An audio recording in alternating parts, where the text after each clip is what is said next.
Sebelum membahas investasi saham atau mengejar impian financial freedom, mari lihat di sekitar kita, realitanya bahwa tidak semua orang memulai dari garis start yang sama. Separuh masyarakat Indonesia ataupun setengah dari kita tidak memiliki satupun aset investasi. Bukan karena mereka malas atau tidak melek finansial, tetapi karena sistemnya memang sudah timpang sejak awal. Uang mereka habis untuk kebutuhan pokok, makan, membayar cicilan, dan uangnya sudah habis di situ-situ terus. Lalu bagaimana mungkin bisa berpikir soal reksadana atau saham kalau untuk sarapan esok hari saja masih belum tentu ada? Di sisi lain, ada kelompok kecil sekitar 10% teratas yang sudah bermain di level yang berbeda. Mereka memahami bagaimana uang bekerja, mereka tahu cara membuat uang bekerja untuk mereka, bukan malah mereka bekerja untuk uang. Fakta ini bukan semata karena mereka lebih pintar, tetapi karena mereka memiliki akses terhadap informasi, pendidikan, dan jaringan yang bahkan lo belum tahu bagaimana cara masuknya. Di Indonesia, jarak itu sangat jelas terlihat. Ada kelas pekerja yang bekerja dari pagi hingga malam. Ada kelas menengah yang hidupnya sudah cukup tapi selalu merasa kurang. Dan ada elit ekonomi yang uangnya seolah memiliki nyawa sendiri, terus berkembang meskipun pemiliknya sedang terlelap. Jadi, kalau lo baru mulai belajar soal keuangan dan merasa ketinggalan, jangan khawatir. Yang penting sekarang lo sudah sadar. Lihat posisi lo berada di level berapa dan apakah lo siap untuk melangkah maju dari level itu. Karena semua perjalanan besar selalu dimulai dari satu langkah kecil. Dan langkah lo hari ini itu penting. Level 1, bertahan. Level ini adalah level pertama di dunia finansial. Tempat di mana lo belum memikirkan investasi karena memikirkan tanggal tua saja sudah membuat lo pusing. Uang masuk di tanggal 1 lalu habis di tanggal 5. Bukan karena lo boros, tapi karena hidup memang mahal. Dan sayangnya diskon di tanggal muda pun belum cukup bisa menyelamatkan dompet lo. Di level ini, mungkin lo menemukan konten motivasi yang berkata, ayo mulai investasi sekarang juga, tapi lo malah berpikir, pakai duit siapa? Dan itu wajar, karena kenyataannya banyak sekali orang yang hidupnya masih di mode bertahan, termasuk para pekerja informal atau buruh harian yang bahkan tidak tahu pasti besok dapat penghasilan berapa. Mereka hidup dari hari ke hari, kadang dari doa ke doa, tapi ada satu titik balik penting yang sering dilewatkan. Investasi pertama lo bukan uang, investasi pertama lo adalah cara berpikir. Ketika lo mulai sadar bahwa bertahan hidup itu penting, tapi berkembang juga perlu. 2, level coba-coba tapi mulai paham. Di level ini lo mulai masuk ke fase penasaran tapi masih takut-takut. Uangnya belum banyak tapi semangatnya sudah mulai naik. Lo mulai menyisihkan 100.000 untuk beli reksadana lewat aplikasi atau menabung emas digital. Walau jumlahnya masih kalah dengan harga kopi bulanan lo, tapi anehnya perasaan bangga lo luar biasa besar. Serius, rasanya seperti menjadi versi dewasa yang bertanggung jawab dan berkata dalam hati, akhirnya gua nabung juga. Lalu, lu mulai mencari tahu lebih dalam. Mendengarkan podcast tentang keuangan sambil rebahan. Menonton YouTube cara mengelola finansial yang suaranya mirip kuliah ekonomi. Dan membaca artikel dengan grafik-grafik yang awalnya membuat lu mengantuk, tapi lama-lama terasa seru juga. Level ini sangat penting karena lu mulai belajar satu hal krusial, yaitu menahan diri dari godaan Shopee Live dan TikTok Shop yang membuat lo sekarang mulai berpikir 2 kali sebelum check out. Karena lo mulai paham, pertumbuhan keuangan bukan soal seberapa besar uang yang lo punya, tapi seberapa konsisten lo menjaga arah. Intinya, ini masa transisi dari bertahan hidup ke mencoba berkembang. Lo belum jadi investor serius, tapi lo juga bukan orang yang cuek lagi soal duit. Dan itu adalah lompatan besar di hidup lo. 3, level investor pemula yang serius. Lo tuh sudah naik kelas. Tidak lagi sekedar coba-coba, tapi mulai punya niat jangka panjang. Setiap bulan lo mulai rutin store ratusan ribu hingga jutaan ke reksadana saham atau tabungan berjangka. Mungkin belum cukup membuat portofolio melejit, tapi ini adalah momen yang layak dirayakan. Yang menarik, lo mulai punya rencana. Bukan cuma soal punya uang lebih, tapi gue mau pensiun dini atau suatu hari gue harus punya properti sendiri.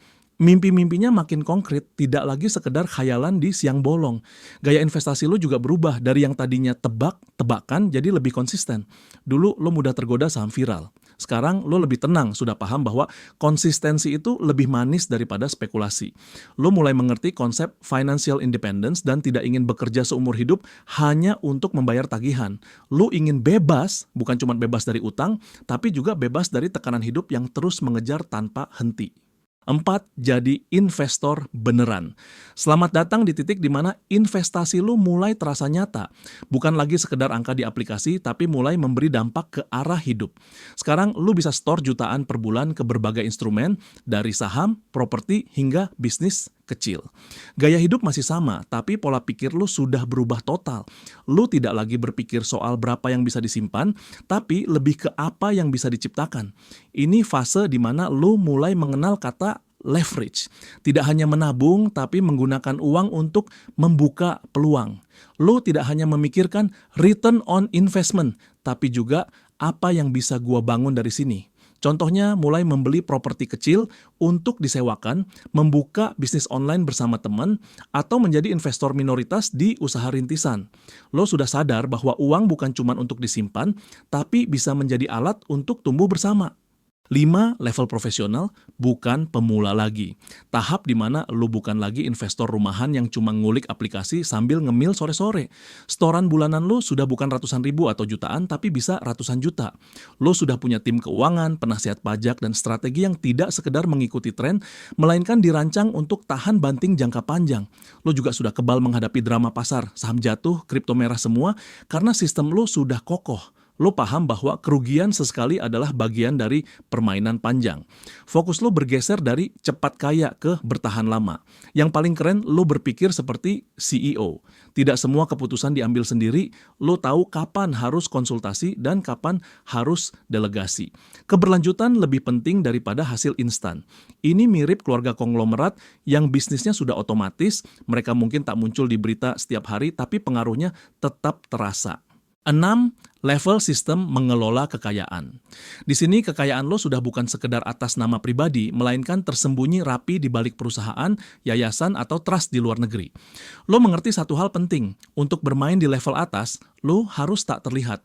Nama lo mungkin tidak viral, tidak punya centang biru di Instagram, tapi keputusan lo bisa mengguncang industri, atau setidaknya membuat orang berpikir 2 kali sebelum memulai usaha serupa.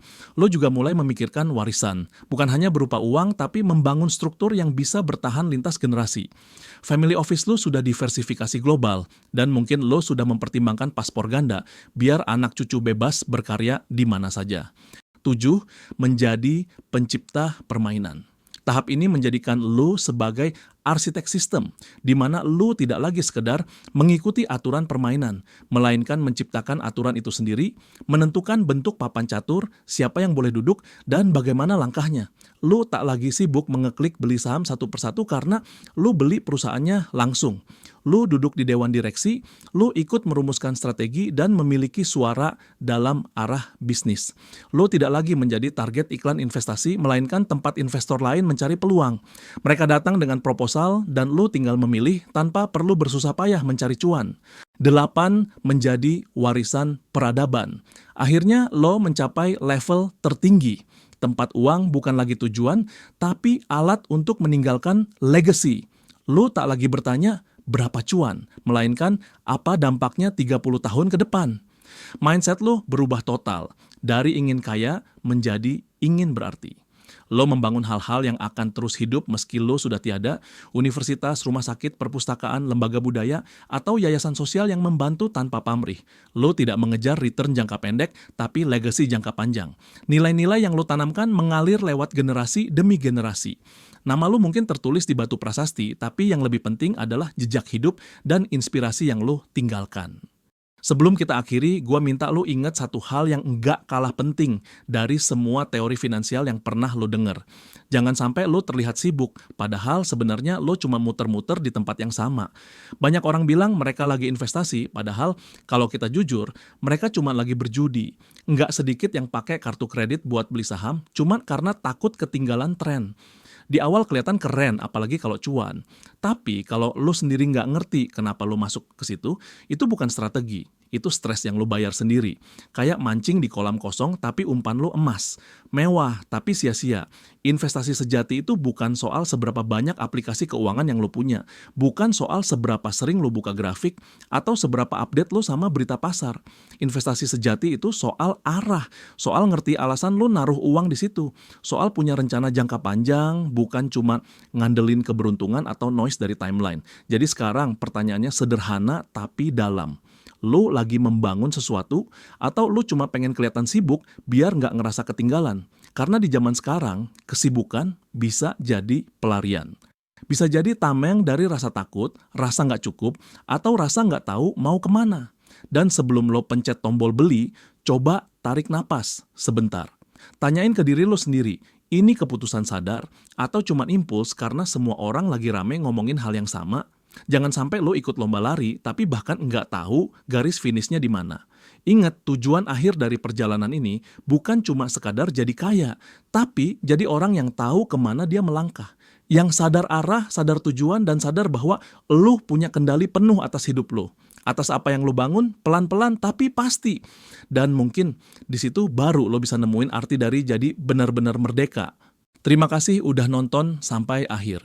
Jika video ini menyentuh lo, jangan lupa like dan subscribe channel ini. Bagikan ke seseorang yang juga butuh suntikan motivasi. Karena ketika kita saling mendukung, kita tumbuh bersama menjadi versi terbaik dari diri kita masing-masing.